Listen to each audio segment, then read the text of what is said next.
One night, a buddy and I were sitting up here talking, and from this end of the bar, I kept hearing this sound. That's the sound. It was just this knocking sound. That's the sound a beer bottle makes when it hits the wood. So that kept happening. And we both would just kind of look back and, just look at each other and go, oh well. But that happens a lot. Scariest thing that ever happened to me was I was putting the key in the door and I couldn't, the security light wasn't on, and so it was really dark and I couldn't find the keyhole, and it sounded like somebody walking towards me wearing boots, and I turned completely around, there wasn't anybody around, and there was a security light over on this other wing of the building, and I went running over there and the light wouldn't come on. So I come back and I just slammed the key in the lock, and here comes the boots again, and when I got my car and drove away, I was going like this. When something comes along and provokes you just a little, wakes you, shakes the bed, can be minute or not very minute, and you know something's going on here that isn't quite right. I'm not saying anything ever bad. It's my thorough belief that most spirits are very friendly. They may have their own problems, but the majority are friendly. They just may have a message to us. Well, this is a fireplace, and this is the rock that everybody talks about. And there's a couple of different stories about how that rock got there. One is that the guy that was doing the masonry work found it here on property and put it in there. That was the story I got from the masonry son. The paper? University. Oh, really? And the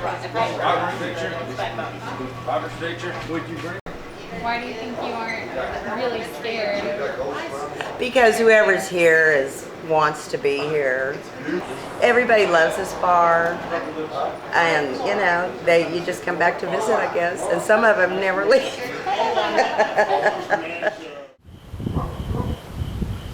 Well, a couple of years ago, we had a friend that was getting married, and she had a reception in the yard here. And so the night before the wedding, we were in the yard looking how the lights were going to look, and just kind of getting ready at the last minute. And she had some friends that were down from New York that were going to be the photographers the next day. And so they were taking pictures of the house at night, and we had walked down front to take pictures down from the street. And so after the wedding, I don't remember how long it was, is that they sent us some pictures that they had taken. And this was one of them that they gave to us. And when we were looking at it, they didn't even notice it, but we noticed up here on the front porch that there was a shadow up there. And my son is on the front porch, but he's over to the side. And when you compare, is that he's not as tall as the other shadow. And it, of course, because it was at night, was a time elapse to be able to take it.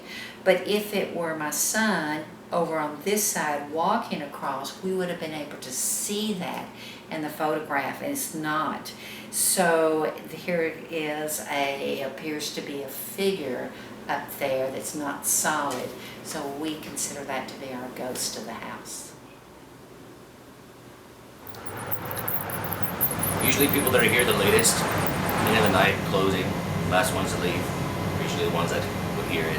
I personally haven't heard anything, but Oliver says he's seen chairs move, heard chairs move, screeching across the floor, curtains waving, and lights flickering off. You know, we have this back room that's actually, nothing's changed with it since day one of the building, and it's kind of a small room back over here, and people always say when they walk in there with the equipment, said, "Well, we see activity in here." I think Crystal said she saw orbs. Just kind of skeptical about that, whatever. But you do. I don't care who you are. It's not easy going into that room, as dark and damp as it is, and not wondering could there possibly be anything in here, considering all the stories.